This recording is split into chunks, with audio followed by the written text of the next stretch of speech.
An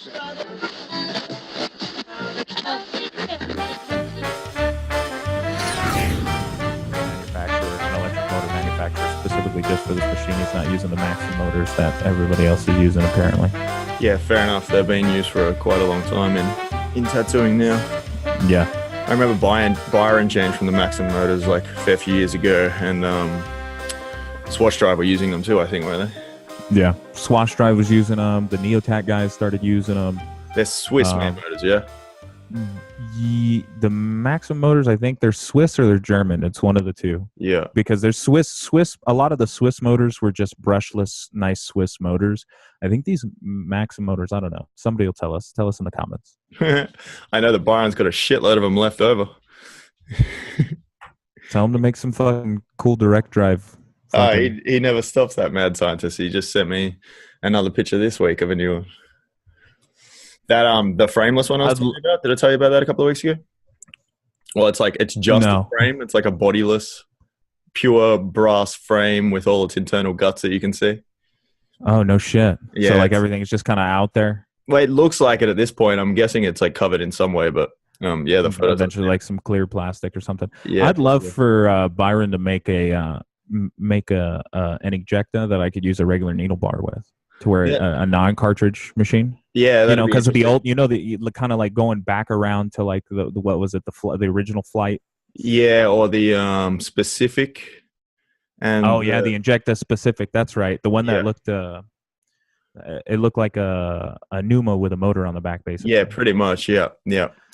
Because I'd like to, because I want, it's you made a good point last time we were talking about traveling. Yeah. About like tattooing equipment not looking like tattooing equipment, and it makes it so much easier.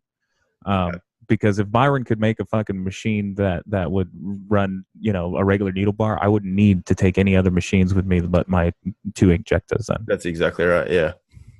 I know he's toyed with the idea. I have seen ones, but I've never seen him release one.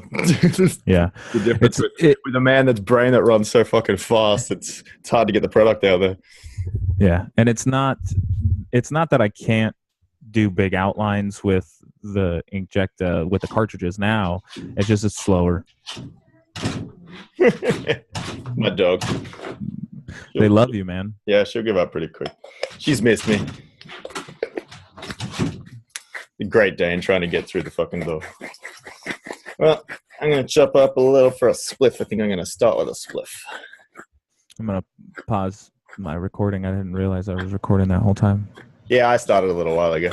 It's like there might be some gold in there. Yeah, I'd like to get away from, because like I've been thinking about it. I was like, man, if I do this right and I make this move correctly, I can travel quite a bit here coming up short. And I started checking flights from Denver, and on Skyscanner it's like $460 round trip Norwegian Air to fucking London right now. That is nothing for that time of year. For that time of year in Bristol. Well, I got invited to the India tattoo convention in December. That'll be interesting. Yeah, I don't know if I can go. It's like I've done a lot of traveling this year already, and I got to try to move house now and all that sort of shit. So. Oh yeah, I forgot about that. Yeah, it kind of sucks. Yeah. Because that's why I thought of it. It's like 800 and something Australian return to India in December, which is cheap as chips. Yeah. The that Brighton convention apparently is only second to that London convention. Yeah, Brighton's supposed to be awesome. Like I've been to Brighton itself, and Brighton's an awesome place. It's like it's the south coast, right? Yeah, exactly right. Pebble beaches, man, no sand. Wow. Yeah, it's crazy when you go there. And like I've heard about it and I'd seen some photos, but then you get there and there's like boulders on the edge of the beach, and then as you get like closer down, they're like smaller rocks, and then you get down to the bottom, they're just like tiny little pebbles. But we went down on a day, it was only like maybe, here we go, Celsius again, 20, 25, so maybe like 70 degrees Fahrenheit, I think. And it's like my feet were burning like fuck on the rocks. No shit. They retain heat. No shit, that's crazy. Yeah, it was really weird, but it's a cool as fuck place. Like the closest I've been to, I went to Santa Monica, and they got that whole Santa Monica pier with all the like rides and stuff like that. Yeah. Where you can kind of see it, and you see like the silhouette, that iconic silhouette of a pier with amusement park rides, roller coasters, and the Ferris exactly wheel. Right. Like that's Brighton as well, man. No shit. Yeah. Brighton's got the big like amusement park down the end of the pier, and like like full coast-side, like all the fish and chip shops and like all that sort of stuff. Pubs everywhere, little cobblestone streets, and none of them are straight. They were just fucking winding everywhere. It's pretty cool. Yeah, I was thinking about it. I was like, man, before I get up there and I start my grow, like if I want to actually grow while I'm in Denver, I was like, I got to travel and do the traveling that I want to do, because I'm at least going to have to be there for that extended period to take care of all of this shit. Sure. Yeah. So I was like, what I want to do is I want to try to plan it to where I can go through Europe and do a little bit of Europe and hit up some of the cool conventions and space it out. But some of these conventions, man, they're running them like on the same weekend. A lot of the bigger conventions maybe on the same weekend as another one in a different part of the UAE.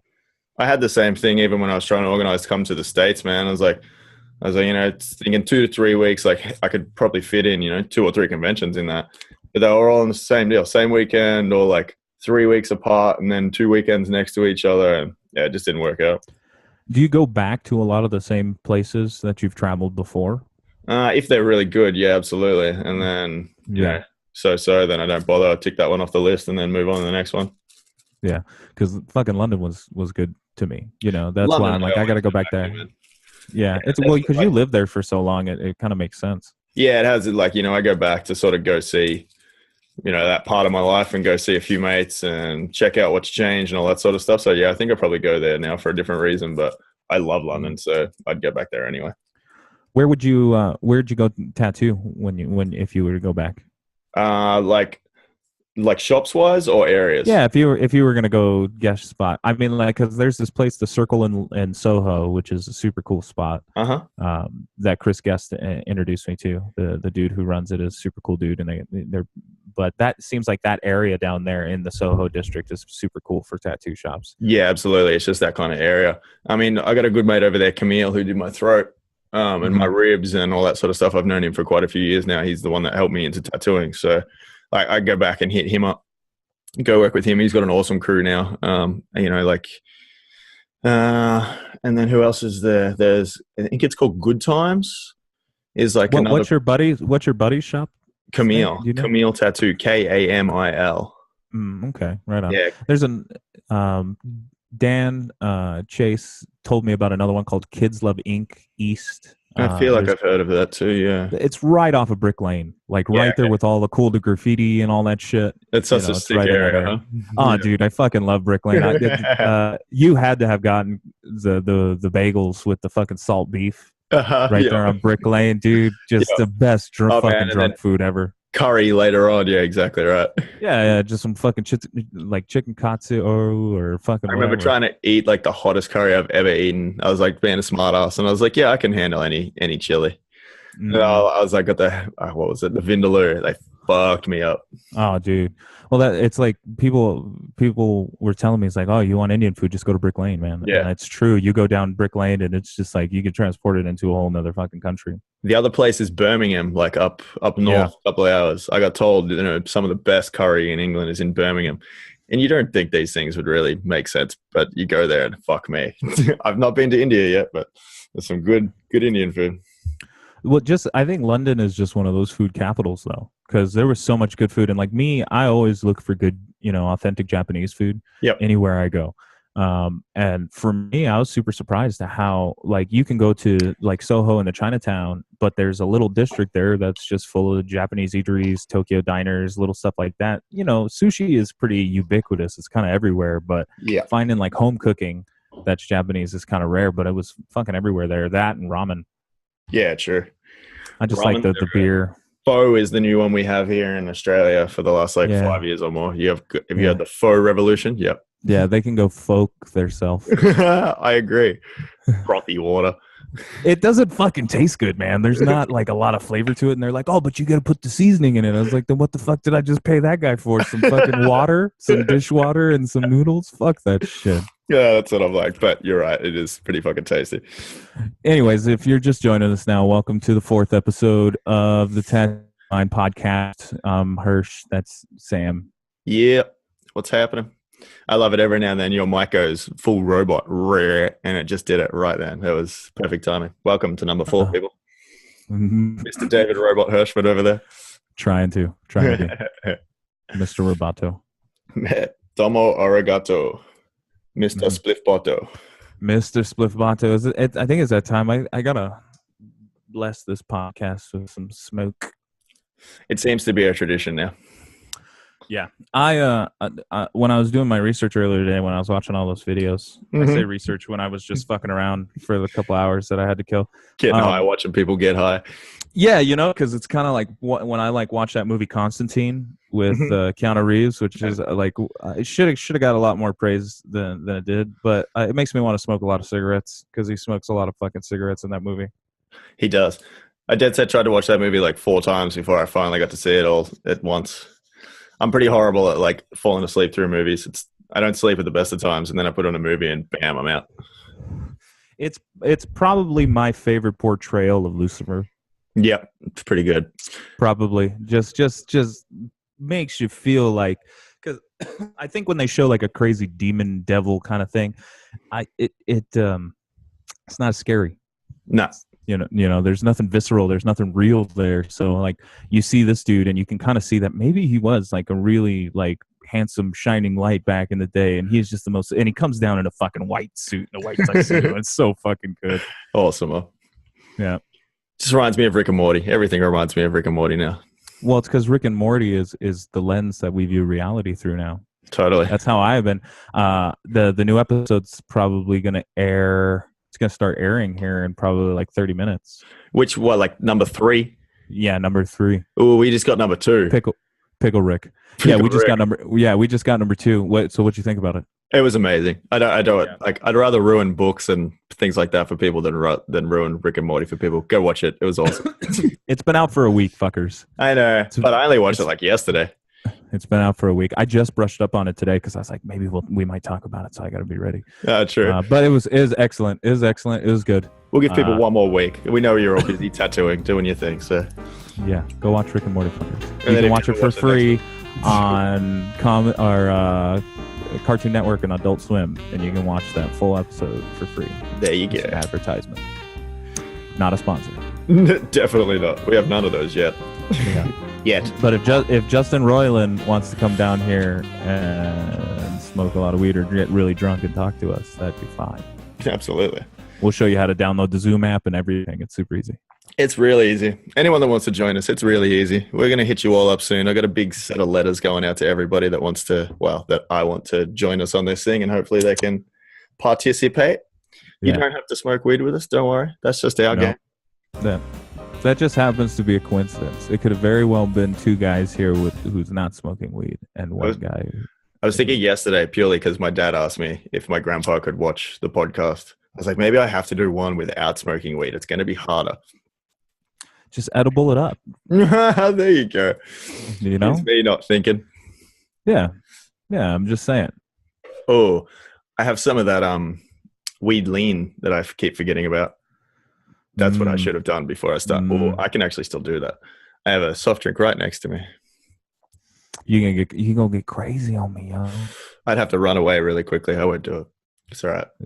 Yeah, I don't care.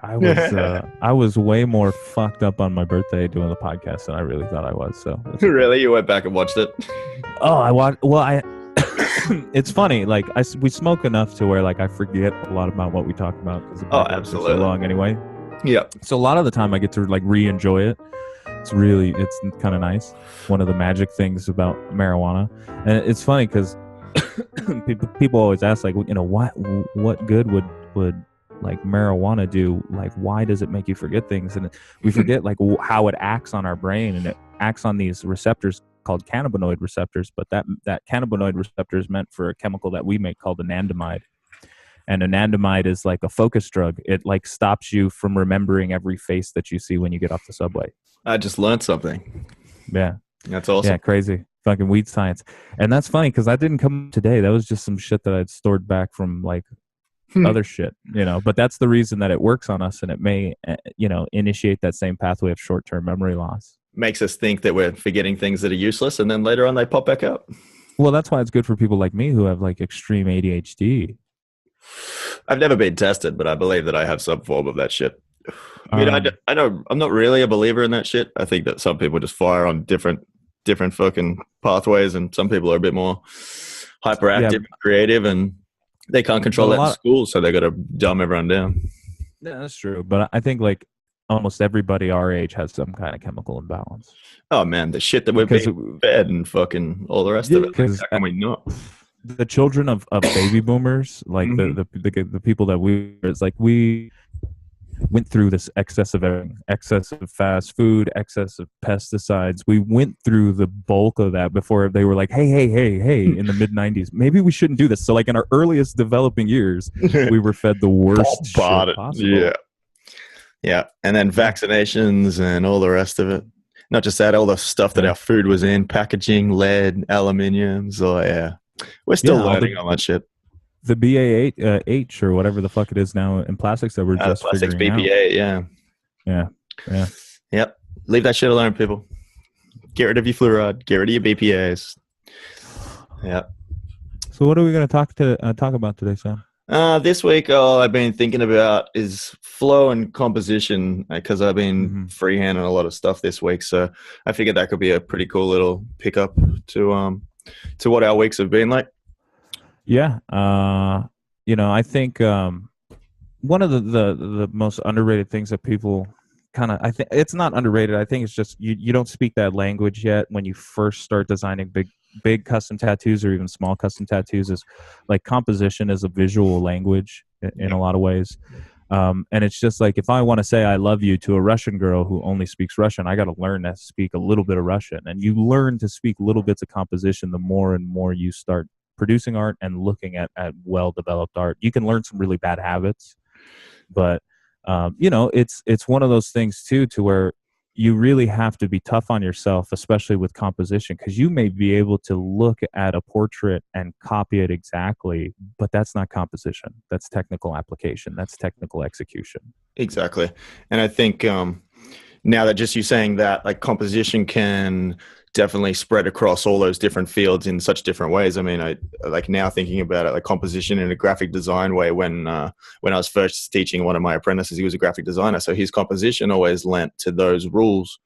And I thought I had to break some of them, but to be honest, I actually learned a lot from them. I picked up a totally different way of like composition. So I think your background can depend on where that composition comes from, but there is also still certain ones that are more visually appealing in our industry, I think. So it's not like there's rules, but it helps to know certain composition techniques, or what's the word I'm looking for?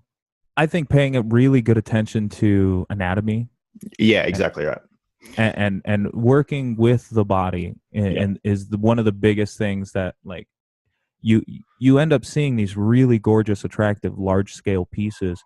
And had that been a smaller tattoo, maybe put on an arm, if it was a back piece or a rib piece, it may not have been as dramatic, just because it doesn't flow the same way that a back does. Like, people think that a back is like a canvas, like it's a big square. No, there's movement shape. The hips dip in. There's movement in the way the skin curves around from the back, from the front of the rib cage to the back. There's all kinds of stuff. Yeah. No, nowhere. And I think that's the hardest thing to translate from working on flat medium. Like painting is great because it teaches you so many different things about composition in a format that's flat and nice and square. And you can actually use ratios to where you can use the phi ratio to actually help you with composition and use those tools. You can translate those same rules onto skin, which is a lot of what finding those shapes in the muscular structure is. Yeah. But it's a lot more organic, because you're not, a 5-inch by 10-inch panel is a 5-inch by 10-inch panel. An arm from one person to another is completely different. You know what I mean? Well, a panel, I guess, is finite. It has an end. It has an edge that you can use to your advantage. That that is the finish, that I can cut something off, or I can create space, or I can force something to happen within that. When you're talking about a body, it's basically infinite. You're going from one panel to another, everything wraps around there. So adding that in, that's why I prefer to freehand things, as opposed to stencil when we're talking about those things that wrap or the things that want to curve from one limb to another. But just as you were talking then, you made me think of the word composition, and basically you're trying to compose something. So using the anatomy as like your blank sheet, say if we're like using music, for instance, like that is almost like, your music page with nothing written on it. And you're trying to compose like a nice symphony that's going to sound or look, nice towards the end of it. So it's almost like there is spaces for certain things to go. And it's like, you're just playing around with where those pieces should fit. And that's basically the gist of it, right? Right. Yeah. I think very much so. I think, here's another tweet that we can put on our Twitter. Is tattooing is kind of like trying to paint a Mobius strip. You're just like, you're never done. You can paint and paint every single thing, and you're still going to have a little bit left that you're going to need to coat, because we're big three-dimensional pieces. I mean, there's not a lot of exercise, I think, in traditional arts for painting 3D pieces, sculpting a lot. But I can't think of any examples, at least off the top of my head, to where, unless you're talking about like, maybe painting miniatures or something like that, but like large scale work to where you're working on a three-dimensional surface, maybe chapel ceiling. Exactly. Yeah. Frescoes. Graffiti was one of the first things that comes to mind, just thinking that, but even that is a different thing. You're talking about 4 panels that, later, I mean, it is pretty close, but in a way it is different, I guess. So they're not moving like we are. So it's an advantage and a disadvantage, I guess. It's interesting because there's nothing really like tattooing, like and I've always tried, because it's such a common question, but it's also something I ask myself, is like, what can I compare this to? Because you can use techniques of painting. Definitely. Like I was talking to a fellow tattooer, this girl Deanna Smith, who is does amazing realistic color. Yeah. And I was watching her tattoo, and I was like, so you're making brush strokes like you would with an oil painting, but that's just the shape you're creating. Your application of it has nothing to do with the technique of actually painting. It has to do with just like filling in that shape, paint by numbers kind of status, but you have to be super patient with that. Like there's a big thing in like looking at people's artwork and realizing that they have a level of patience for certain things. Like in certain areas, like if things need to be maybe a little bit out of focus, I can understand if you're not necessarily lazy, but you don't have to put as much work in. But like Steve Butcher is a perfect example of that. That chameleon tattoo he put out, I think today or yesterday. I didn't say that one yet. It's fucking retarded. You should look it up on your phone, dude. Like he specifically puts the video up, and he focuses in on the area that I think was probably harder than the area of the picture that's actually in focus. He goes down, and you look at these legs of this chameleon, and they're completely blurry, but it's full saturation of color, and that's super difficult to do. Like people don't realize that, like going in there and making super minute but very specific and very stark transitions in color with like round shaders, that's easier than making this soft, blurry, kind of fuzzy but fully saturated area. It's crazy, and it's done super well. Exactly right. I just found it. Yep, that is amazing. Yeah, well, that's it. Patience. I think patience was the perfect word, just in that of dedicating your brain and time and certain aspects to parts that aren't going to be, like you said, like, it's out of focus. So most people's eyes aren't going to go there first, but it's drawing your eye towards the detailed part. Without showing people out there, they're purely going to have to go see it. But there's been examples over the years of people trying to do out of focus stuff, and it hasn't always gone well. I've tried to do it myself. And like you said, you feel like you can not be lazy or not spend as much time in an area or something like that, but it doesn't always work. Sometimes you're just not that well versed in that type of imagery, that form of this language that we're trying to recreate. Because as visual artists, all we are translators. We're translators of nature or inspiration, and all we want to do is we want to make something that other people can see, and that's the translation process. And every step of that way, you have to learn that little bit of the vocabulary. I think you have for instance, what we're talking about with certain forced perspective images, which is what we're talking about. We're talking about these forced perspective images of having out of focus areas where you have a really soft, fuzzy area and a very stark, sharp, very in focus area. Learning, because we by nature pay attention to that high focal area where the largest amount of contrast is, because we spend so much time looking at that, very few of us are versed in how to compose that very fuzzy area. And I think that's where like the magic comes in, because it's just like making illusions. Like, exactly. You know, I mean, it's something I try to do with my bio, you know, using depth and all that sort of stuff is coming down to focal variation. So something I was taught a lot within airbrushing was focal and tonal variation. And within those two, so something, how sharp or how soft something is can dictate how close or how far away something is. And then tonal variation, obviously, it's depth and darkness and all that sort of stuff.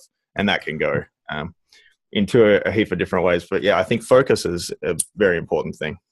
Yeah, I think that's where we touched on our flow and our composition, but we have to also talk about, you know, exactly what you're talking about here with, you have to look at exactly what you're doing and what you're trying to say. What's the narrative? Even if you're doing something abstract, you're trying to put certain, visual feelings there, like, oh, that's a hole that feels deep. This looks like it's far away. This is sharp, or this flows or moves. It's going around, yeah. Right. So you have to look at that, and then you have to decide how you're going to build up and what's the most important things as far as focal material, and then what's the best way to support that, you know, from there. And that's what I think you touched on that on one of the points that you sent over about, you know, being what did it say here? Those dreaded notes. Oh man. I think the focus comes into the part of composition quite a lot. When you're trying to compose something and create that composition, you're really trying to work out what you're going to focus on, and it comes into what you said about like having a narrative. Yeah, and you put it actually really succinct and really, really nice. It says building from the bottom up, foreground first. Like you're looking at what's closest to you and how to represent that in the realist way, and make sure that that portion is composed in the right area of the body so it moves, you know, with this round surface that we're working with. Because almost everything has some kind of convex, very little concave stuff. Maybe the elbows, the back of the knees, but most stuff has a round area. Deep chest areas on really, really, really built guys. Like if really your body, motherfuckers like me. Yeah, and then maybe like the pitch of the back in between the traps for guys who work out a lot too. And some of those spots are hard as fuck. Like I tattooed 2 throats in a row, like 2 days in a row this week, and that is it's like elbow skin crossed with some ball sack skin, and then it's like concave, like you said. It's not very fun to tattoo, but you got to get it done. You got to get it done. I mean, I blacked out a throat the first day. Oh. It was like a bio blackout, over this like solid old trad, or not even old, solid trad eagle. Yeah, that was interesting. That's the first time I've attempted a blackout bio throat. It's definitely stuck. Damn, that's gnarly, man. Whew. Yeah, you know what? I did some throat stuff today. I did some geometric, like solid pattern stuff on this girl. We're almost done. We did under her chin. Yeah. That's awesome. Started working. Man, that noise says it all. Oh god, that stuff's terrible, and you feel like a asshole. And it's a female too, so like if it's a dude, I kind of don't give a shit. Yeah, it's not so bad. Yeah, but you know, you're like elbow in their eye socket. Yeah, and I just got to get up in here for a little bit. Nah, that's all right. It's too bad. I don't know. The whole thing with feeling guilty tattooing people, it goes away a little bit here and there. Every once in a while it comes back. It depends on who I'm tattooing. It depends when you last got tattooed. Yeah, that's also, and how close it is to where I'm tattooing this person. Yeah. Although I have these trippy moments because I get so focused in on a tattoo, especially if I'm doing like a body part of another. Like if I'm tattooing, like if I'm doing like a tiny hand for like a St. Michael statue, I'll feel like I'm like, man, this must hurt on the hand for a second because I'm so focused on tattooing that I'm like, no, you're tattooing a hand, asshole. Like you're not actually on a hand. like on some dude's thigh and shit. That is some hardcore focus right there. Or marijuana. But like you were saying with that foreground thing, yeah, that's it. I think that's something I learned from sleeves. Like, so many people want to build a sleeve from the top down, and you find out over the years that whoever's willing to like start from the bottom up, they're going to get the best sleeves, and that works with that. You know, might not work for everything, but legs and arms is good. Just when you're showing people, you're pointing them out towards them, so it creates a foreground already. The arm is like effectively going back towards the shoulder. So I think like it works well sometimes, not all the time, but to have those things in the foreground down the bottom. So when I can, I'll start.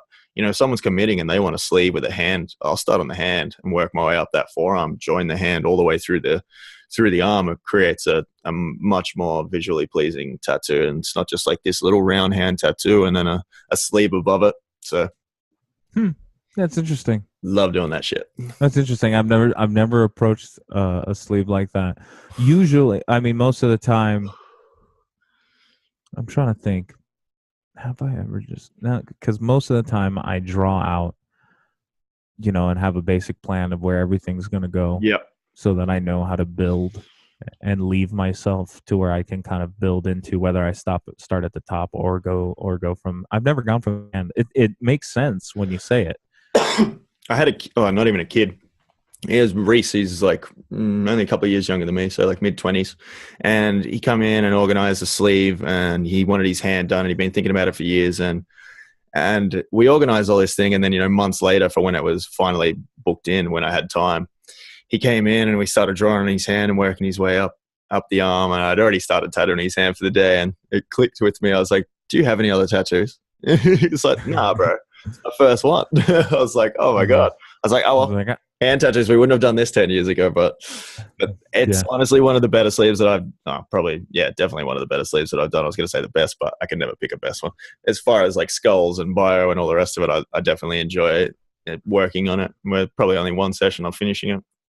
So, oh man, those are always bittersweet moments. Yeah, they are. Bittersweet moments. It's like finishing a book for the first time. Yeah, exactly. Yeah, you go, oh man. I'm pretty lucky. Never gonna read that story, man. No, exactly. Unless there's a number two, and that's where we're pretty lucky that a lot of clients. Well, I seem to have two arms. Yeah, I have a lot of clients that commit, and once they finish a piece, they'll move on to another one. So I've been working on the same set of clients for years and years now. It's quite fun.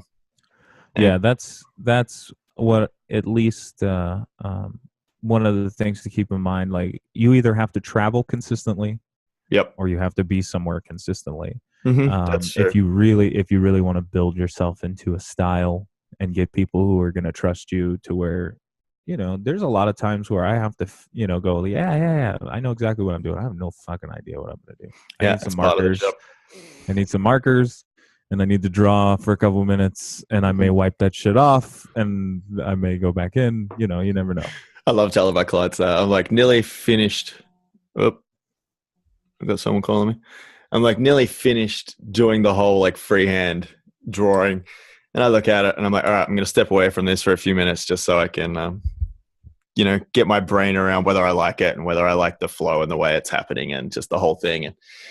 And I'm like, one of two things are going to happen here. I'm going to come back and wipe it all out, or I'm going to like it and adjust a couple of things and we'll start. And the face when you wipe it out sometimes is pretty funny. I'm like, don't worry, it's going to be better. See, and I do a lot of like illustrative stuff that I draw on. So like I'll spend, you know, an hour and a half, you know, drawing up some chick with a you know, an Indian chief headdress, and I'll look at it and I'll do that, and then the dude's like, yeah, super psyched on. I'll come back and like, dude, no, I don't fucking like it at all. We're getting rid of it. We're gonna do something completely different. Sorry. Yeah. For real? Yeah. So let me take a picture, and I'm like, no, don't take a picture. I was like, I gotta get rid of it. Exactly. Then you've just got something to look at and be like, I could have had that, but don't worry, you got something. Don't worry. It's always building on top of ideas, building those little stair steps and plateaus. Like something you touched on before, it reminded me of one of the other points that I wrote down earlier, and it was when you're talking about you draw all your stuff and you're trying to work out what's going to go above what and all the rest of it, and that was something I'd written down as being aware with what's coming next. And that's like talking to your clients and working out how much of their body they want in the end, or how much are they going to get tattooed by you. And it's not like you have to put them on the spot and put pressure on them. It's just trying to get a general idea of what they want out of their tattoo experience, you know, in the here and now or in the future. Like, what do they want at the end? So being aware of what's going to go next to that tattoo, or who's going to work next to that tattoo, I think is a very important part. I've even like sat down nearly whole days with a client and just, you know, they can't quite work out what to do next or where to go next. And, you know, every now and then you sacrifice that nearly half a day working out what they want by other people and what they want where, and what they, you know, what they're trying to visualize when they imagine what they're getting tattooed. And, you know, putting all the black and gray horror stuff on one sleeve, and, you know, keeping the color to one part and stuff like that. Like, not everyone thinks about that, I've discovered. Right. Well, I think a lot of it too is you have to make sure that you realize that that's their body. It's not your job to put your ego on them. You are supposed to put your skill and all the knowledge that you have, try to, tell them, hey, in my professional opinion, this is what I would do. Yep. But at the end of the day, you have to listen to them. Yeah. It's their body. It's their body. Yeah, exactly. It's their body. And some of these people are collectors, and they look at tattooing differently than maybe somebody who's looking to get a bodysuit or a sleeve from one artist. There's guys out there who travel around and get tattooed by some of the greatest tattooers in the world. And these people don't collaborate on one piece, but they're collaborating on this one human being. So, you know, and these are the guys who deserve to walk around with a huge ego, and they're considering and collaborating on, hey, okay, so Duffy's going to come here next, and this dude's going to tattoo me here, and you're going to do this. Fly here, and you're like, you have no idea how much traveling some of these collectors do, and money they spend. Oh God, I'm sure you do, but some people out there might not. There's a lot of money spent, and you know, I've had people complain they have to drive half an hour to a tattoo shop. I'm like, go see one of these collectors and go ask them how much money they've spent and how many places they've been. Oh God, don't to give people an idea. One of the guys that I know who probably has one of the better collections going right now. I'm not going to give his name out. I'm not going to out the dude, but we can wait and see if he wants to join us later. He's a professional poker player. Cool. like big money professional poker player. Oh no, yes, that's all he does. That's all he does. He travels to tattoo conventions and plays fucking poker, and is a good fucking poker player. Pretty fucking awesome. Yeah. Some people are just gamblers, dude. Some people are just do that. Maybe not the gambling part, like that can fuck up some lives, but just being that good and just be like, this is what I do. I just win a fuckload of money when I want to. Well, I get, and it's funny because Texas Hold'em is different because you're not playing against the house. It's a skill game that you're playing against other people. So it's not necessarily. It is gambling in a way because you're playing for money, but it's not potluck. No, it's not even blackjack, and blackjack's like my favorite shit. Nah, I can't do blackjack. I watch my mate win all on blackjack, and then I try and I fuck up. Yeah, you got to know the rules. You got to speak that language too. Yeah, exactly. I've tried not to because I'm all or nothing. I try to stay away from gambling Vegas. I spent a lot of time when I was living in Phoenix. I was smoking a lot of cigars, drinking a lot of cheap whiskey, and playing a lot of Texas Hold'em. Just that's the thing to fucking do. Oh, we used to have full Texas Hold'em nights with like when I used to work at with my mate Will Helsted Smith out at Victims. We used to play Texas Hold'em once a fortnight. Just get drunk and have a bit of fun, man. There's nothing wrong with that. That's just a cool night. Yeah. Well, it's guys' night. Like I always picking up to go spend a cheeky $1,000 at the pokies, then you're fucked. What's that fucking movie where all these guys get murdered inside a little poker room in the backyard of this dude's house? It's like a mobster movie, I think. The fuck movie is that? Nah, I don't know it. I could try to rack my brain, but I wouldn't remember. I'm not going to dwell on it too long. Too long. All I can think of is Lock, Stock. No. I think it's an American flick. Yeah. Oh, I think it's fucking Boondock Saints. Oh, that one's awesome. Yeah, no, I know. Yeah. Billy Connolly and the two boys. Yeah. The old Veritas. I've seen those tattoos on a few people. Oh my God. Stop that, people. Stop that. You're not a fan of that one. Tattooers, stop that. Everybody else, stop that. You're ruining hands. I have to fucking cover these things up and try to make cool hand tattoos. And they got big Veritas going up their fucking finger. Stop that. Stop it. We're not paper. Don't write on us. Get something original. I'm also biased. I'm dyslexic as fuck. Oh yeah. So Spell check like 4 times before I do any of that. I barely do script, so when I do it, I get extra paranoid. Oh man, fuck that! If I was working with fucking Mayo, I wouldn't do script at all. I'd be like, no, I don't do letters. I've not done it for 12 months since I've worked with him. Yeah. You're like, that guy. You see that stuff on the floor? You see how ridiculous? See how you can't read that? Yeah, that's some hood shit. Exactly. It's like you come from the hood and you can read that. Yeah, people, if you haven't seen Mayonnaise work, go check that shit out. Script king right there. Yeah. Baller shit. Yeah, I envy those dudes a lot too, because I know, like, from talking to these dudes, that like once you get your hustle down and you're known for lettering and you do good letters, and that's your practice, that's what your church is. I mean, there are just people who love that shit just like every other genre, but these guys bang out work super fast because that's the whole thing, is being proficient, because a lot of that work requires flow in a different sense of the word, not flow with the body, but flow with this. You have to, it's like being a graffiti artist. You got to have good fucking can control. Yeah, it's all in that wrist and hand and like, pen technique. Dexterity, man. It's awesome to watch, man. I'm the same. I'm very jealous when I watch those guys, because I always try to emulate things that are in their things as far as like shape of, it's me and Mayo have had lots of conversations of how similar our work is as far as the flow of it and like the edges of things and the way we'll like flare off little bits shapes, spikes and shapes and shapes essentially. The shapes, sure. Eventually, yeah. And it's hilarious. Every now and then we'll look at each other's freehand stuff and they look the same. And then at the end of the day, he's got some mad script and I've done some crazy bio, and ooh, it's cool as fuck. You guys should do a Kabbalah piece, man. We're trying. He could do some Hebrew scripties kind of crazy shit. You could do some. You just give me a mad painting idea. We've been trying to work out what to paint next. I think you've just hit that nail on the head. Okay, I want Prince. I already got a Kabbalistic fucking symbol on my head. Yeah, don't worry, we'll get one to you out there. We'll put that on the back wall of this podcast. Very nice. Very nice. But yeah, I was even thinking about script yesterday, and that's something we can do a whole fucking show on, man. I'd love to be able to get. We got to get other people in here, though.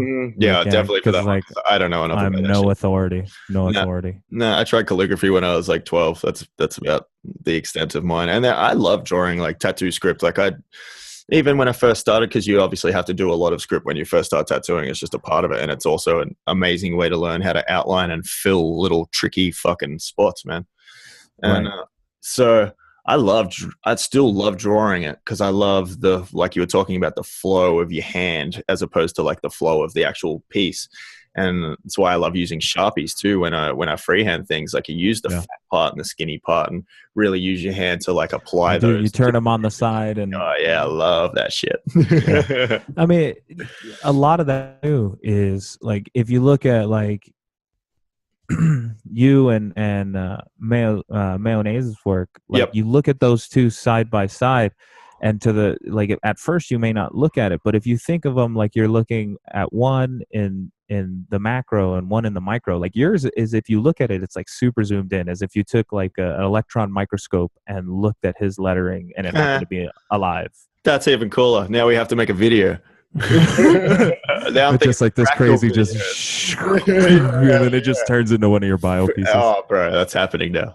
See. I'm just long to Australia. I've been doing my research. Yep. It looks nice. He's been looking into how long it takes to drive from where we're looking, from Melbourne to Adelaide. Go do 3 Eyes convention. Yeah. We're gonna hit that shit up. We'll take the tattooed mind to 3 Eyes. I think that'd be a sick one to unveil at an expo. Hopefully Byron does it this year. I'm not sure. Like I say, and I'm not sure if he's doing every year or every second year or what his plan is. I haven't actually spoken to him about this one yet. So I mean, even if it's next year, exactly right. It's fine. It's fine. Fucking once you get over 25, a year is like 3 months now. Yeah, pretty much. That's so true. you just stay busy, and then apparently it just goes faster and faster because your concept of time changes. Like, because when you're 12, like a year is 1/12 of your life, so like that's a lot of time. Do you reckon that's why old people remember shit heaps better, because it just seems like it was yesterday? Unless they're like going into senility. Yeah, that's a different story. I think old people remember stuff because they're racist and they want it to be like it used to be. I want it to be the same. Well. Things change. Old racist people. Yep. Oh yeah, there's plenty of them in Australia. Yeah. Well, my grandma's one, but she's like racist against other Asians. It's weird. Yeah. There's all kinds of racism. Yeah, it's weird. It's funny. My grandfather was like really, really like kind of like a big. He grew up in Ohio during the Dust Bowl, so he was like, and he joined the army underage to get away from the Ohio or from Oklahoma.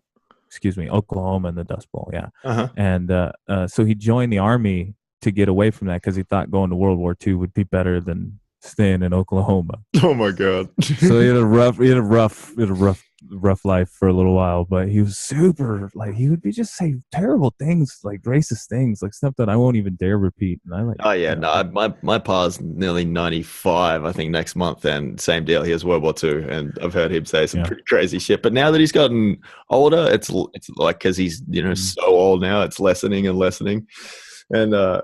If you're there, hi Pa. My dad said he was going to try tune him in. He uses the internet and all kinds of shit. It's awesome. My dad taught him how to use the internet like years and years ago. He wrote his own memoirs and book, and he's a very that's fun. Oh man, that's fucking awesome. I love old people. I love old times. I have mad respect for old people. There's a wisdom there that no youngin can ever have.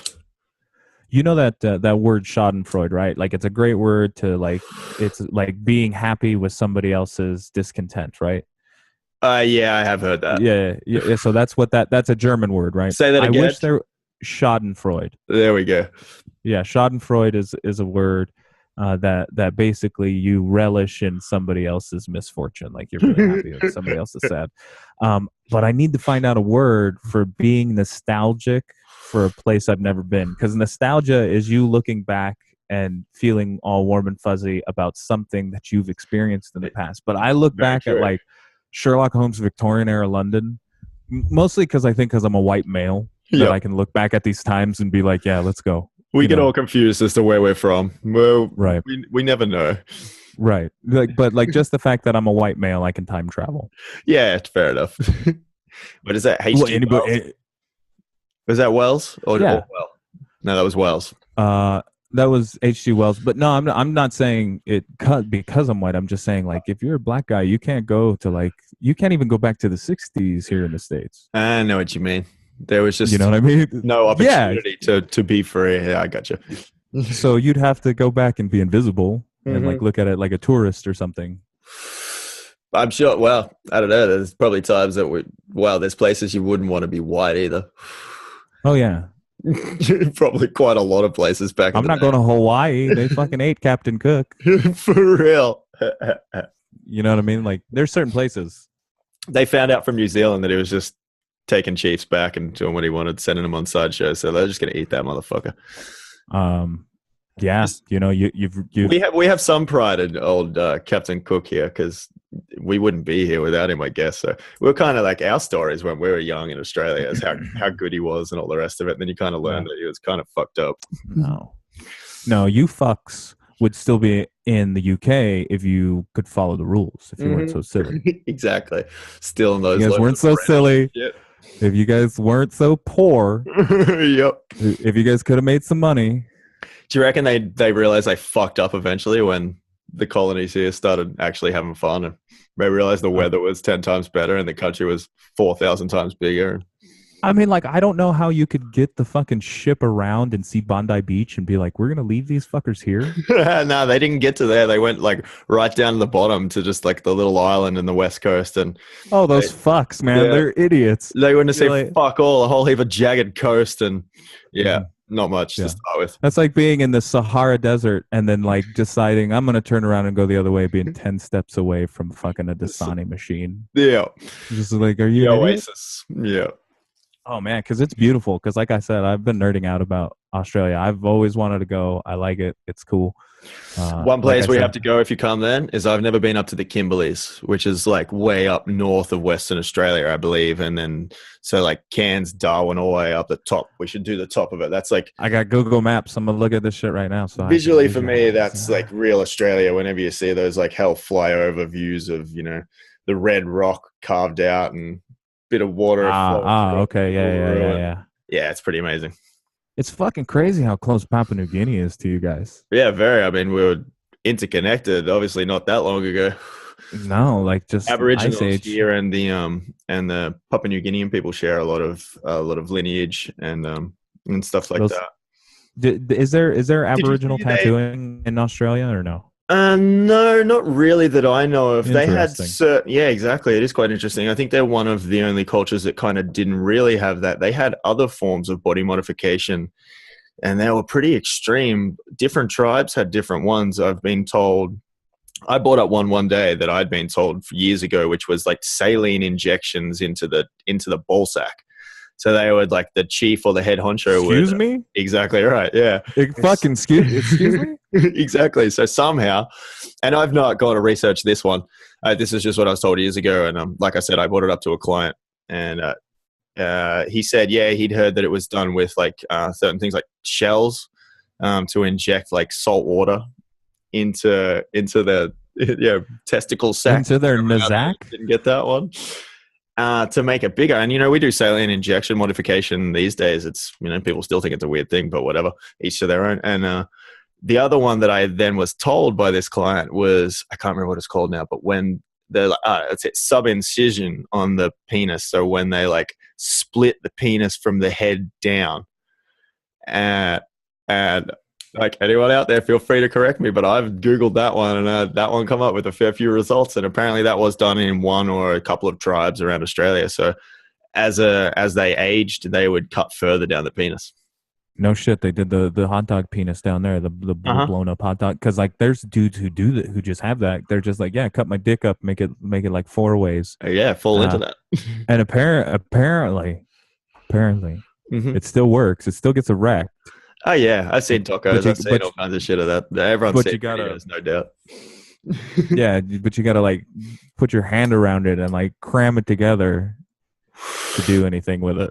Yeah, bad. But yeah, no, I still don't know of any Australian Aboriginal tattooing.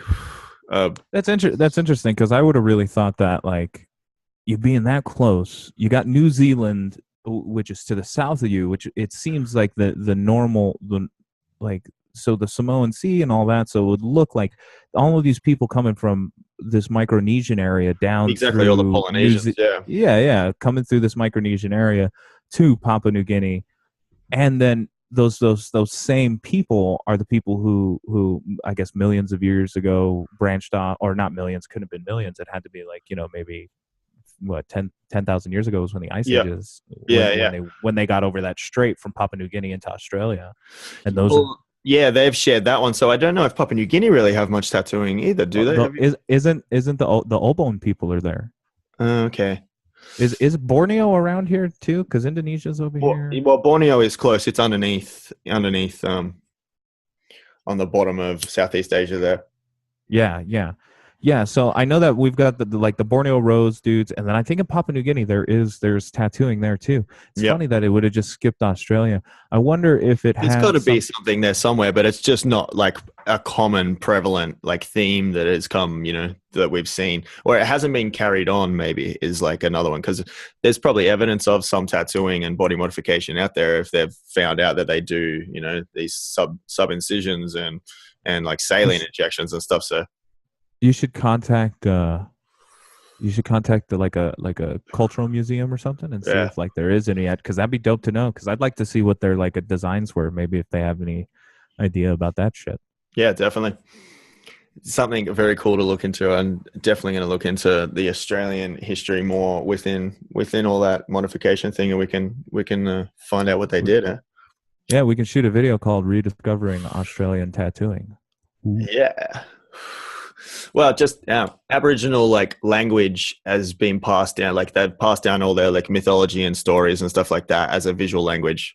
All the dot paintings basically represent all kinds of things. We were taught some of that through school of their water holes and commonplace meetings, and certain symbols represent men, women, and family and all that kind of stuff. So it seems like a culture of painting and of art that could translate so easy into tattooing. I mean, I've even done Aboriginal paintings as tattoos for people of dot work. They look fucking cool, man. I'd like to see more. It's interesting because like I was thinking about like a lot of the stuff that gets done here that has to do with any of our native or Aboriginal people. I think it's funny because like everybody thinks Aboriginals are only Australian. Aboriginal is just a word. Is a word for native people. Yeah, yeah. I've always found that one interesting. I had an argument with a dude when I was in the Navajo Nation, which is up there in the Four Corners area, and I and we were talking about this, and I was like, yeah, it's like I really sympathize with Aboriginal people. He's like, we're not fucking Australian. I was like, oh, hold on, I got to Wikipedia something for you real quick. I don't want to get an argument with you. Let me correct you right now. Yeah, it's something I learned later on in life. It's just we commonly call them Aboriginals, but each tribe has their own name entirely, and they're quite proud of those names, same as the Native American Indians. So, I mean, yeah. You think there's like an overall plan of westernization to get rid of indigenous peoples, or do you think that just the indigenous people are closer to the land and we've abused the land so much that we've killed off these indigenous people at the same time? Because I don't know, because in the early onset, like the Holocaust that happened here in the States to the Native Americans, like is ridiculous in comparison to what happened in Germany. Like you can't even really fathom how many people died. It was just done a different way, I guess, and I think that like it was televised differently within like the New World Wars. So like the count was easier to sort of like, you know, put out there to people. But that was such a longer time ago that stuff was just done so hush hush and so many people doing their own thing. I think I read this book called Buried at Wounded Knee, and it seemed like there were so many people doing or going over there for so many different reasons, and there wasn't really just one reason that a lot of these people were ousted out of their homes and land and killed and stuff like that. So yeah, I don't know. I don't know if these days it's quite the same. I think back in the day they really were trying to take the land and sort people of different race and creed and ethnicity and, you know, religious type and stuff like that as people that were less than them, and they deserved more. But I don't think people think the same way anymore. Reparations have tried to be done in Australia a little bit towards the Aboriginal people. Like, you know, the bullshit thing of like saying sorry doesn't do fuck all. And they did that like years ago to them, but like actually trying to look after them would be the best step. And it doesn't really seem to be happening, I don't think. Not here. Aboriginals don't really get looked after very well in Australia, and they've just been asked or, you know, forced to join in with the pace of our life and the things that we get given or, you know, that we take for granted as far as like alcohol and things like that. And we've had generations of people drinking and they haven't, and it's like bodies and minds react to different things, unfortunately. So I think we're destroying them in different ways. You're taking a human being that has been living in this sustained environment. Its epigenetics, meaning its parents' genetics and its grandparents' genetics, all come from the same base of environment, and it's changed so much for them that we're expecting them to adapt to drinking fucking Coca-Cola and having fucking high fructose corn syrup or whatever the fuck else is going on in the Australian diet like it is over here in the American diet. And that's going to kill people. Like, people wonder why alcohol affects Native Americans so much. Alcohol is in the fucking Bible, right? Yep. It's one of the oldest ways for us to preserve things. There was no alcohol known to like fermenting alcohol over here in the United States until the British brought it. Yep. Or British or Columbus, one of the two. No, I don't know. Something happened and they exchanged alcohol and then tobacco and then beads were sold for land and all kinds of really fucked up shit. But they don't take any care of our natives. There's this myth of reparation checks. There's no reparation checks. Yeah, well, I mean, like I live in a place where the Aboriginal population is really not big at all. Melbourne and Geelong, where I was from originally, don't have that big population. But I have friends that have moved interstate from places like Western Australia and Northern Territory and things where the population is a lot bigger. And it seems like, you know, some place or some people are given houses and commission places and stuff like that. And I'm not really sure about jobs. But there's a big argument in Australia about that stuff, and yeah, I don't really live in a place where I feel like I can comment properly because I've never had a problem with anything like that, but I've never lived in a place where I've been affected by those sort of things. Is there not? So excuse me. From insert smooth jazz. Yeah, from my understanding, the Aboriginals used to live on the coasts as well, right? Because no, they weren't living in the middle of the bush. No, fuck no. No, like nobody lived. Smart. They lived off the land for fucking 100,000 years, so you know they would have had all the water holes and coastal towns and everything. Like all our. So they got pushed out after Aboriginal. Yeah, definitely. Yeah. So systematically from the bottom up. Man, that's just like us. Like fucking white people are assholes, man. Yep, definitely. Read history, people. We're not very nice. like think about what's ironic is the starting stock of the humans from each side is extremely similar to the U.S. The reasoning is completely different. It was convict state at one time is where it started. Over here, it was Puritans, people who were like too uptight for the British. Yeah, and now we're completely flip flop. Nanny state, and then the most wild Sodom and Gomorrah state that has ever been right now. Like it's ridiculous. Well, it didn't take long because imagine all those full Puritists that would have gone over there, God-loving people that just would have wanted to go change the world and thought that these people that were, you know, savages or something like that, and then they would have been the first ones to be taken out. Trying to pray for them while the cowboys would have fucking taken that shit. It's such a luck story that I think it instilled such a level of entitlement to the first few people. Because you think about it, the flower gets over here and it's got like 100 people or 150 people. % of them die the first winter. Yep. But the contact with the Indians killed over 90 fucking % of them with smallpox and disease. Yeah, illness and disease. So these people who were helping them, right, who helped them get through the winter, that contact started that, right, got these people sick. That allowed these people who were like, oh, well, God has graced us with this land. He has brought a plague upon these people, and now we get to take all of this shit, and now it's ours. Yeah. Crazy. What was it called? It was Manifest Destiny. Yeah. God's will for us to conquer the entire United States. If you think about it, how big this fucking country is, like Australia is big, but the livable area and the population is you know, vastly small, like in comparison to the United States. Yeah. Like massive. Over 70% of our population lives in tiny towns.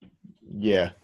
You know what I mean? Like yeah, our largest city is like, I think it's only, let me look at that because I don't want to be an asshole. It's got to like largest population. I should know this, but we're doing this off the cuff. Yeah, I wouldn't be able to tell you Australia's. I looked at it not too long ago. It's like you guys have like 20 something million people, or maybe 30 something million people. I think 25. Yeah.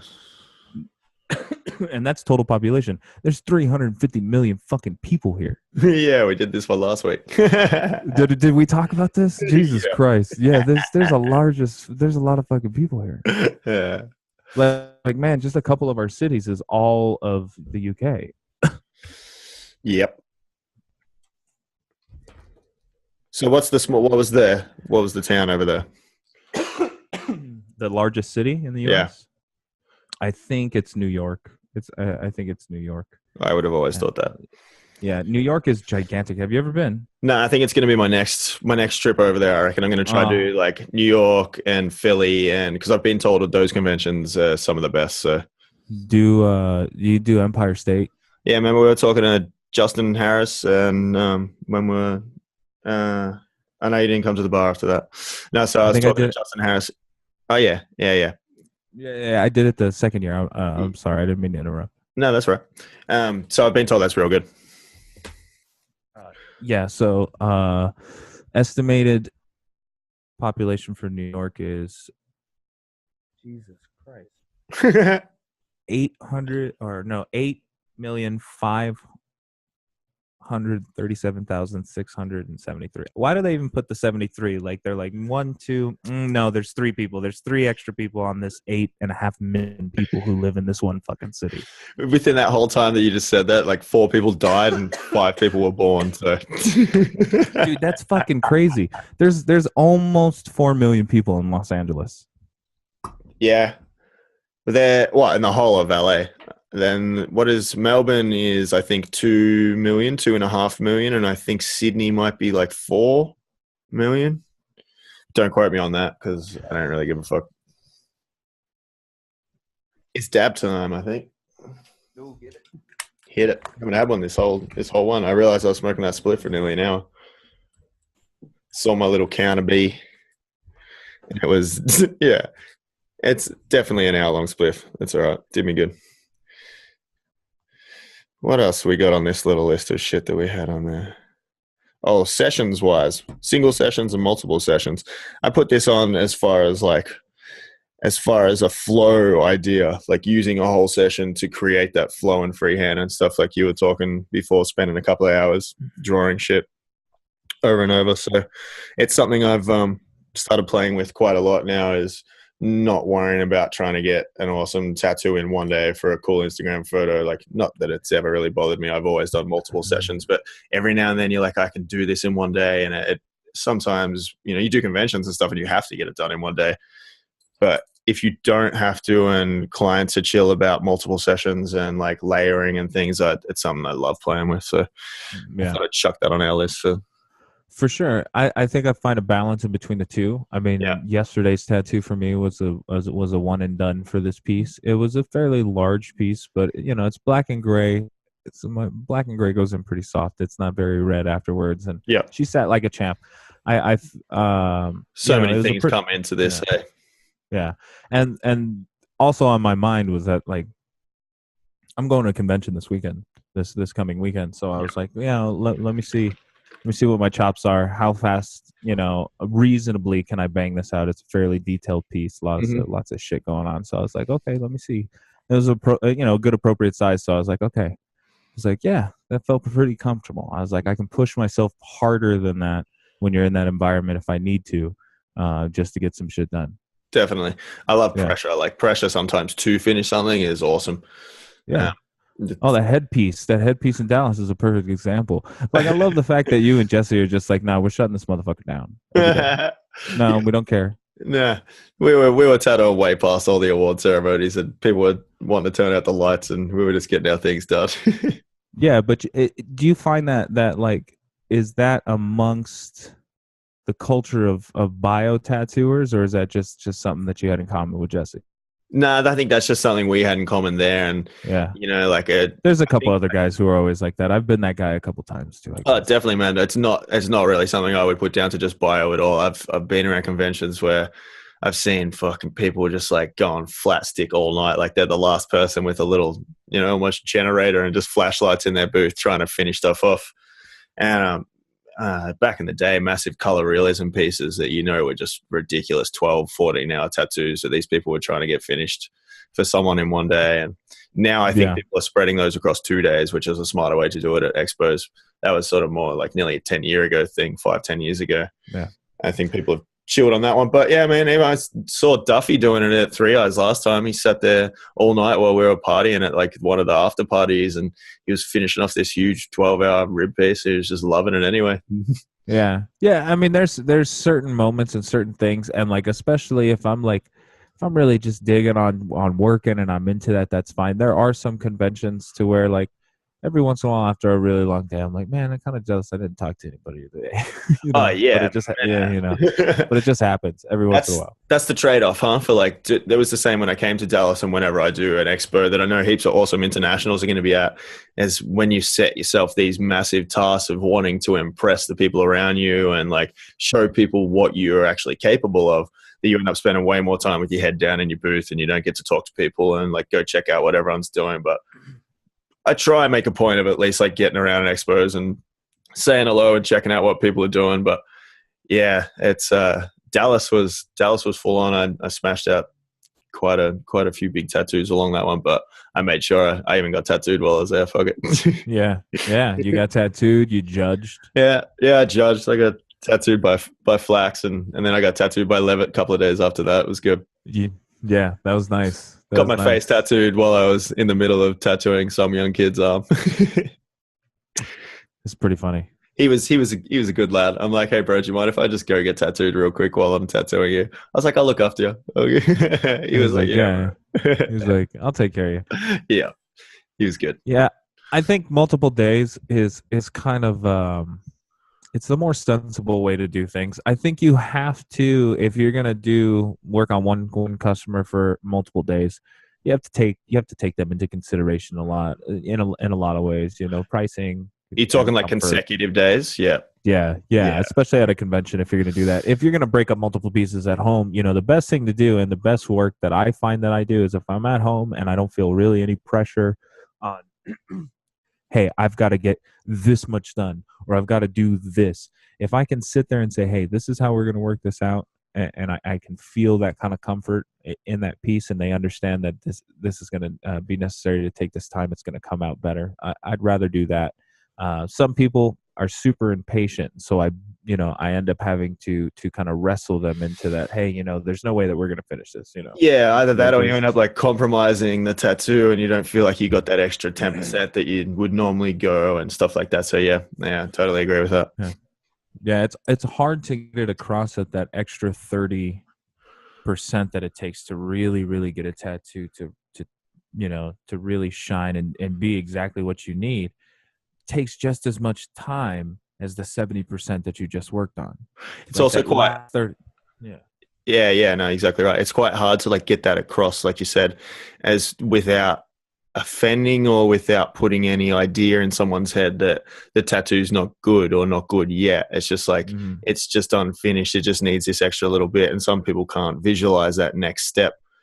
But I think painting or like doing any art outside of tattooing, that you can't do anything in one go. Well, not you can't, but why not do something twice if you can add extra stuff? It's something I didn't learn for years, like going back and doing multiple layers over oil paintings or airbrush work and stuff like that. I was taught within airbrushing fast and money. Like the quicker you can do it, the more money you make, stuff like that. And tattooing had an element of that when I first started, but I think that's like slowly going. People are appreciating the time now that's going into these things. Yeah, I think it's like being bred up in a street shop too. Like doing that and just being like, doing flash bangers and getting stuff out the door and getting it done. That's what I think is it breeds that. Tap time. Nice. It's happening.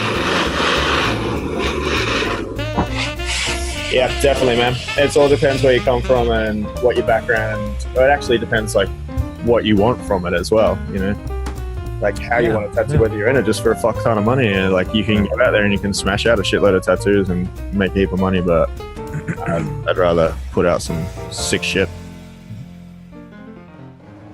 Yeah, I mean, I think you can make a comfortable living. I think there are certain things, like at least for me, that would like motivate moving or going around. Is like I think that you find different types of people. People who are a little bit more open-minded. It just depends on where you're at, depending on what you want to do.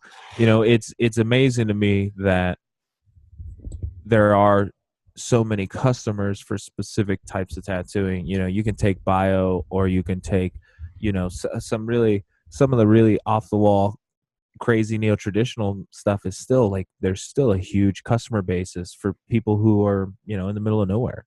Yeah. So you just have to kind of figure out where you want to be and what you want to do tattooing. Like for me, I like the aspect of traveling, and I like, being creative and just making something cool. I like having my homeboys being like, yeah, that's dope. I think they go hand in hand. Like traveling, you feed off everything around your environment, your people around you and stuff like that. And that just adds to your experience of what you're trying to like show people at the end of the day. Breaking comfort zones. Yeah, definitely. Yeah, breaking those comfort zones open too.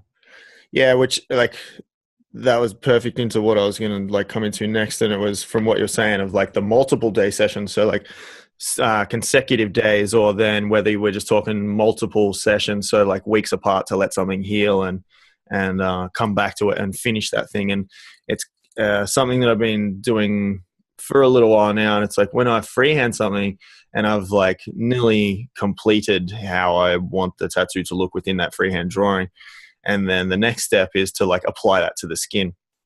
And sometimes I would like hit a roadblock when I'd go through and I'd use either, my liner or a round shader or a mag to like map this piece in. And then I'd just hit this stop, and I realized that I was turning on one part of my brain to create this thing and design it and build it. But then the next stage was to refine it and develop it and basically paint it. So I attribute it, or I see it as in like designing a house or something like that, and then building stage. And then from that building stage, you've got to make it all pretty and paint it and make it look nice. And my brain would stop at that building stage. So I would stop doing the tattoo at that point. I'd say, all right, that was our day. That's where my brain is. We've designed this element and we've got it on the skin, and now we've built it, but that's it for that session. And I'd book them in for another session, and then we'd paint it, basically, is how I'd explain it to a client. But it is then my like developing, refining, depth, focus, tonal things that we were talking about earlier. Yeah.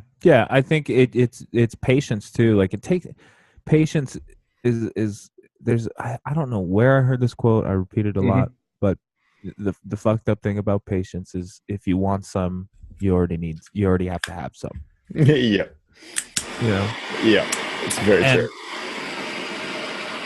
Patience builds over time. I think you realize what you can do as well, because there is a lot of in tattooing and creating and just trying to do better. There's a lot of you don't know what you don't know, so you just try everything. You just try to do all of these different fucking things. Sometimes it overwhelms your work, And then as time goes on, you realize, okay, this is what I can do. This is what looks good. This is what looks good healed. And you're like, okay, now I can space out my sessions. I know exactly how to build on top of this, how I'm going to add on to it. A good example of that is like a lot of the guys who just do super, super, super realistic stuff. Like if you look at it, you don't see it as much, but when I first started looking at Dimitri Samohin, I hope that's how you say his last name. That's how I say what it looks like. When you look at his work and how he would add on to his work, he would almost do it to where he came up to almost completion on, you can't call them lines, but these edges of wherever the background and the foreground were going to interact, and then he would just add on. There was no soft areas. And then I noticed that in Steve Butcher's work as well, like the Money Mayweather, you see what's healed and what's not healed, and everything that's not that's already healed is just perfectly crisp in there. You can almost, it's so amazing to look at these guys' works who's like really have knocked down like technical application. The actual application crazy as far as that's insane. His saturation. What I have noticed though is a lot of blue in his work, which makes sense. Get it. I like that little top thing. I like that little spinner. Yeah, get it. The milker gives you like multiples. Yeah. Let you carb it instead of the other kind of carb caps. I like that. You can just block it and carb it as well. Yeah. Get it. Yeah. I've been choking for the last couple of minutes. I'm like afraid to take it down now. No, that's all right. I was like that last week or the week before. You kind of realize you're on camera and you can't just keep coughing for like 5 minutes like you normally do. Bust a lung. No, it's this shit. I just did like a monster of this, and I keep forgetting that this is still. I love how that finally is in that syringe. I finally looked up what it was, Mm-hmm. and it's actually made from almost like reclaim, but it's not reclaim. It's like hash that's been like overcooked. They actually clean it completely out, and they distill the THC and the terpenes out of it, and it tends to be a little bit harsh. Yeah. Like and so like I just did a monster glob of that, forgot about it, and it's like, and it just burned my throat. So I'm like, all right. I was like, I can do some of this other stuff. That's awesome. Yeah, it's crazy. I keep thinking about this population difference, like how much bigger the United States is, but how many people don't live in these major cities? Yeah, it's not like I noticed a huge difference when I went over there, because like I live in one of the biggest cities in Melbourne, so it's quite fucking busy around where I live. Yeah, it's like one of the densely populated. Like Sydney is very densely populated, like houses on houses, and house prices are expensive as fuck because of all that. And the city it's pretty big itself. Yeah, that's the exciting thing about El Paso. It kind of lies right in the middle of a good area. There's military here, and it's good. But I am going to be going to Denver, and Denver's even better. It was awesome. Denver's fucking fantastic. Yeah, you just come up there, you just hang out, you go tattoo. There's plenty of people for you to tattoo. Trust me. Next time I go there, I want to go up the mountains. I want to go is it Boulder? I want to go Boulder and then go up like all the. I want to go to Pikes Peak and like up in the mountains and shit like that too. But that's why I'm gonna go up there. That's what I want to live. I'm gonna become a lumberjack. I'm just be chopping wood in the fucking snow. I need to go to Yellowstone and what's the other one? Yosemite. They're on my list in America. I've never been to either one of those. I've been to the Grand Canyon. I've been to. I really should have gone to the Grand Canyon last time I was there. I was only like 2 hours away from it. I've been to Niagara Falls, and people up there, or people who like Niagara Falls, are gonna be mad at me. But I was kind of like, oh, well. Cool. That's all right. Canada's over there. I get it. I get it. It's impressive. That's awesome. I don't like the Rio Grande doesn't even have water in it. Okay, like I don't fucking. Sorry. I'm not. I just maybe I'm just bitter. You're not here to make friends. No. Funny. No. I'll go check that out one day anyway. It was beautiful. It's on the list of like big things to see. I'm pretty much on the track to see that list. I've seen the pyramids in Egypt. I've seen the pyramids in Mexico. I've done a few go to Egypt. Other ancient sites. Yeah. Gotta go to Egypt. Egypt calls. Gotta go to Egypt so that I can go there and have like an epiphany from like a past life and realize that we're fucking like, oh, this is exactly what happened. See some burning bush. No, I'm going to just realize, I'm going to have a flashback. I'm going to be like, oh my God, the earth was completely frozen. Yeah. But after these things were built. Exactly. That's why none of the outside is intact anymore. Exactly right. It all popped off like laminate towel. Yeah. It's like it just popped off like laminate tile. All that gold. Yeah. Some glacier just carved the face of the Sphinx into a perfectly. No, it's just way out of proportion. It was a tiger. It was aligned with the Leo constellation and like 15,000 years ago. Exactly right. That's how long that shit's been there. Yeah. That's the floodwaters prove that, man. Yeah. People lie to themselves, and the pyramids are not tombs. I'm sorry. The pyramids are not tombs because there's no fucking hieroglyphs inside of them. They're not even from the same culture. Nope, they're not even from the same culture, man. That shit is like a machine. They're machines. Yeah. It is like perfectly smooth walls of a just rectangle room that you go down in a little angled fucking walkway, and there is fuck all in it. Yeah. And it has the feel, like you would feel like if you walked into a tomb, it would be opulent as fuck and have like gold everywhere and stuff everywhere as a shrine to the people they loved, but nope. None of that. Yeah, I don't know where they get this shit. Like, it's just so amazing to me. Like, we know for a fact that a glacier carved such a flat area in the United States. We call it the Great Plains. Yeah, that it's one of the flattest places that stays consistent with the curvature of the Earth in the world. because it's just this expanse of flat. Dude, Kansas there's fucking nothing. It's just Really? horizon, dude. It's crazy. That's awesome. I want to see that. I've driven through there, dude, and Yeah. it's like, oh my god, it's just like it's like standing in a lake bed. But you like guys all have the time. like rocks that have gone from like Cali to New York and shit like that, right?